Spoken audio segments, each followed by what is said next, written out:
In today's video, I'm going to show you how you can remove connections or your friends from LinkedIn. It's very easy.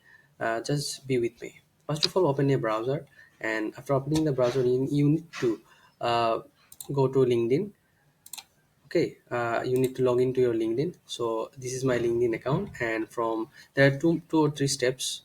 First of all, if I want to remove someone that I know, I will just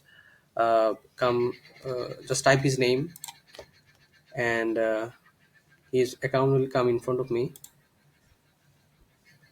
Click on view full profile and click on more, and here you can see remove connection. Okay, just by clicking on remove connection, you can easily remove this person from your connections. Okay, so there are some other ways. So to go to my network, go to manage my network, go to connections,